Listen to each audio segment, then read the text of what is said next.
people who get organs from total strangers. They feel like they want to eat French fries, and they don't even know why. So I always kid my daughter saying, I'll know where you're at, I'll know what you're doing. Somebody puts a hand in your thigh, I'll know it. And it worked for about 6 months. Daddy's watching, Daddy's watching. Then she figured out it wasn't true.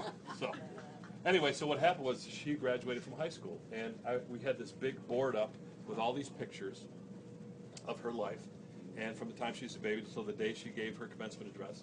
And I started looking at those moments and thinking, I've missed some of these. And then I started looking at the ones that I didn't miss and thought, well, I remember it this way. And so I started looking at those things thinking, the moments in our lives change as we grow older and we start being a little bit more wise in how we look at our lives, and the lessons reveal themselves as we go along.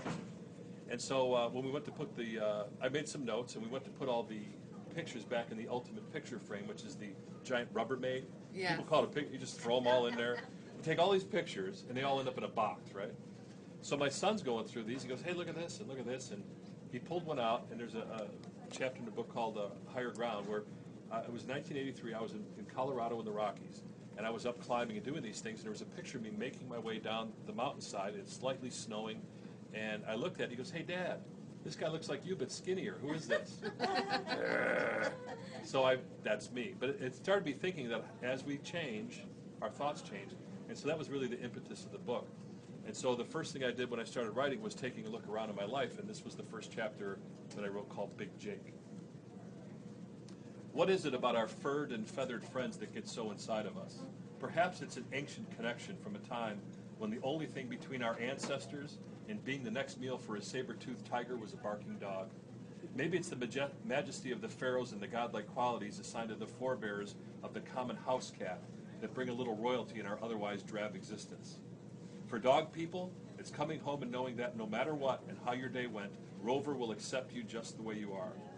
For cat lovers, it might be the air of aristocracy that makes them feel a little more royal, and we need it most. My life has been filled with great animal friends, guides, large and small, and I'm a better human because of all those that swim, crawl, walk, and fly. In particular, a very large boxer dog named Jake gave me some incredible moments. I knew at the moment my eyes connected with those brown orbs behind steel bars that he was coming home with me. The cage was in the corner of the living room, and the woman was explaining to me that he was kept in this small prison most of the time because she had 2 little kids and the dog was her husband's idea.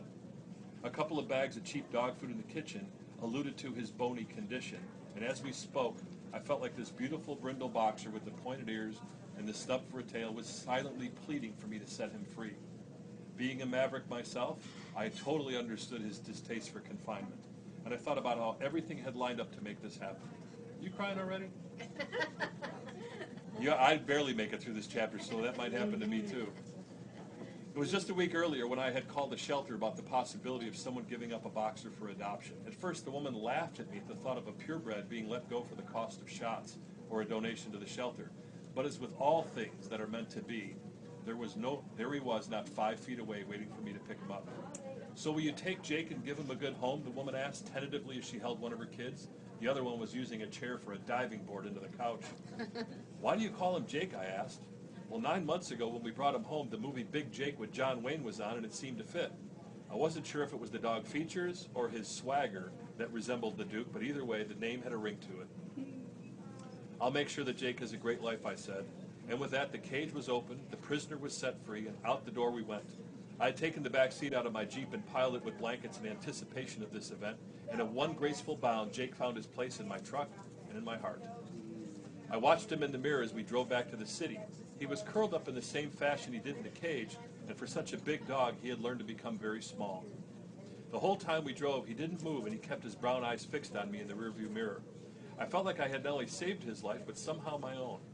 I was all of 22 years young at the time, proudly serving in the aviation wing in the United States Coast Guard.